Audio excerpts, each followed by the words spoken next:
বর্ণাঢ্য র্যালি, শোভাযাত্রা, সভা সমাবেশ, মানববন্ধন সহ বিভিন্ন আয়োজনে দেশজুড়ে পালিত হচ্ছে মহান মে দিবস। শ্রম অধিকার নিশ্চিত ও মালিক শ্রমিক ঐক্যে বৈষম্যহীন বাংলাদেশ গড়ে তোলার প্রত্যয় জানানো হয় এসব আয়োজনে। প্রতিনিধিদের সহায়তায় ডেস্ক রিপোর্ট। চট্টগ্রাম নগরীর কাজীর দেউরি এলাকা থেকে র্যালি বের করে ট্রেড ইউনিয়ন কেন্দ্র। পরে সমাবেশ থেকে শ্রমিকদের ন্যায্য অধিকার বাস্তবায়নের দাবি জানানো হয়। খুলনায় মে দিবসের র্যালিতে অংশ নেয় শ্রমিক দল, রিকশা ইউনিয়ন সহ বিভিন্ন শ্রমিক সংগঠন। ময়মনসিংহেও জাতীয়তাবাদী শ্রমিক দল সহ বিভিন্ন সংগঠন মে দিবস পালন করে। জেনেক্সে শিফট করো, লাইফকে লিফট করো।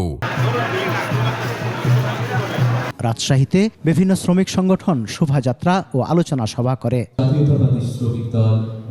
বিভাগীয় নগরী রংপুরে মে দিবস পালন করেছে শ্রমিক সংগঠন। সিলেটেও হয়েছে মে দিবসের শোভাযাত্রা। গাজীপুরের চান্দনা চৌরাস্তা থেকে র্যালি বের করা হয়, পরে হয় সমাবেশ। নানা আয়োজনে মে দিবস পালন করা হয়েছে নরসিংদী, সিরাজগঞ্জ, নেত্রকোনা, দিনাজপুর, রাজবাড়ী, চুয়াডাঙ্গা, নওগাঁ, মেহেরপুর, ঝিনাইদহ সহ দেশের বিভিন্ন জেলায়। সমর ইসলাম, ডেস্ক রিপোর্ট, 21 টেলিভিশন।